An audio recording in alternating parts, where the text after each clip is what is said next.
When John Keats wrote Endymion in 1817, his age was just 21.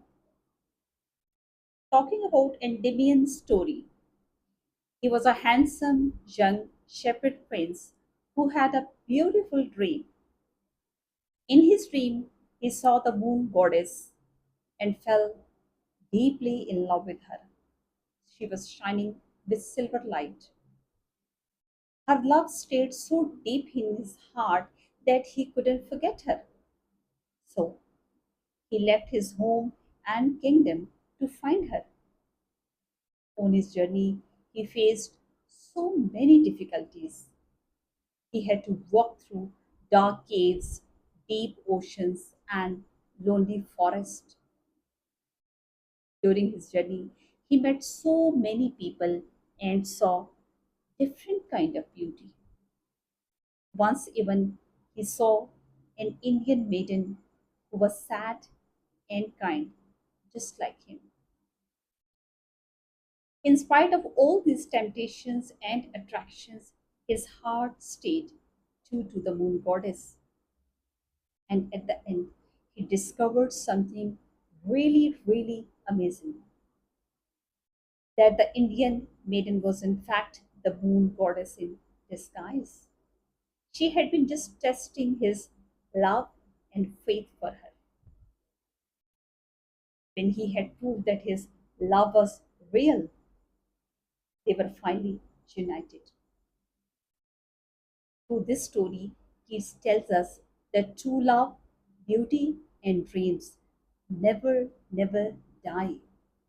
Endymion teaches us that if you love something purely, deeply, and never give up, nothing can stop you from turning your dreams into reality. Well, while writing Endymion, John Keats had three main inspirations. First of all, he was inspired by Greek mythology. He uses different Greek symbols and imageries. There is use of symbols like gods, nymphs, angels, and dreams to show love and beauty. Secondly, he was inspired by the idea of escapism. John Keats was living in very hard times. At that time, his brother Tom was struggling with tuberculosis and almost dying.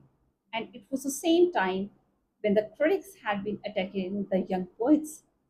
So he just wanted to create a world of beauty away from pain and suffering. And thirdly, he was inspired by his own poetic theory too.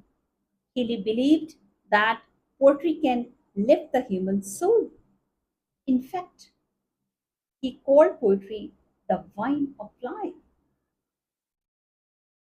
It's very interesting to know that Endymion was dedicated to Thomas Chatterton, another young poet who died poor. This shows how deeply and closely Keats was connected to the struggling artist.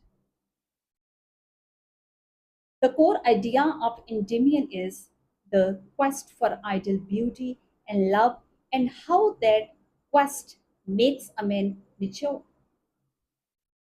The theme of Endymion is the pursuit of beauty, the imagination versus reality, and the personal growth through suffering. And the style of Endymion is really very rich, rather dreamy, and full of beautiful imagery. He uses lots of nature, flowers, and sensory details. That's why the critics at that time just called it immature, because they thought that the language was so florid. A thing of beauty is a joy forever. This is the famous opening line of Endymion. And unquestionably, this is the most frequently quoted line in English literature. Endymion was nothing about plot, it's all about mood and feeling. When it just came out For the very first time, the critics attacked it very badly and just called it all nonsense. But it was later that poets like Tennyson, P.B. Shelley, and Matthew Arnold called it a masterpiece because it proved the romantic idea that art and beauty can save human beings from pain and suffering. It's Keats learning to become Keats. Even he later said, Endymion was a fever of my own self. Endymion is not just a myth, it's Keats telling us that if we chase beauty, even through the painful moments, it can transform us. It can transform us into a strange, beautiful light that reaches the sky, and it transforms us into a beautiful love that refuses to die.